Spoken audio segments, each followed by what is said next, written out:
Hi there, middle schoolers. This is Mr. O here, hoping that you and your family are doing well. I wanted to welcome you to this week's Tech Talk for April 27th through May 1st. And the title of this week's Tech Talk is I Want to Be a Hacker Part 2. So we're just continuing on some of the ideas from last week and going a little deeper into one idea in particular. So last week, I spent some time talking about the difference between white hat hacking and black hat hacking. And so when we talk about you want to be a hacker, well, obviously we are interested in you becoming white hat hackers, people who are ethical hackers. They hack for good. They find vulnerabilities in systems. They help companies and organizations patch those vulnerabilities. And in addition to that, they find out if there are upcoming security risks or issues with any organization or company. And so that's different from black hat hacking. And so one of the best ways to learn white hat hacking is through learning offensive cybersecurity. And so you learn different skills and habits. It's really about learning problem solving. And one of the best places to learn this is through capture the flag competitions. And so if you were with us last week, we participated in a capture the flag.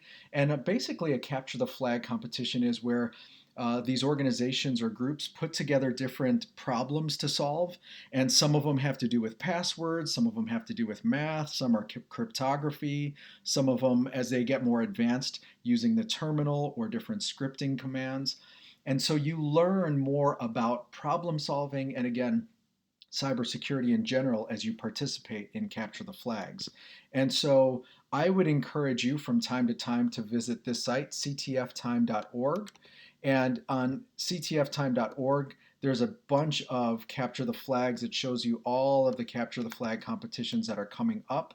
Some of them require a team, some of them are require a pre-qualification, but either way, ctftime.org is going to show you all these upcoming competitions.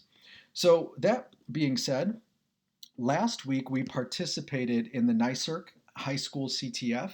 And if you didn't participate in that, I would highly encourage you to log in and give that a try. That was a really nice, easy CTF. It had some basic algebra problems and things like that. And so I'm going to link this in the description here, but you'll go to the NYSERC website, and there's you're going to have to log in order for you to compete in the high school competition. So some of you will compete in this high school competition, but if you have completed some of those, this week I invite you to join on the PICO CTF. The PICO CTF is an annual CTF that's hosted by a team from Carnegie Mellon University.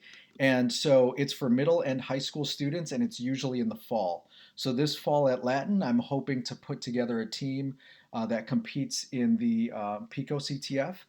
And it's a really cool platform. So what you're going to need to do is you're going to need to create a user account. So you'll register for the PICO 2019 CTF.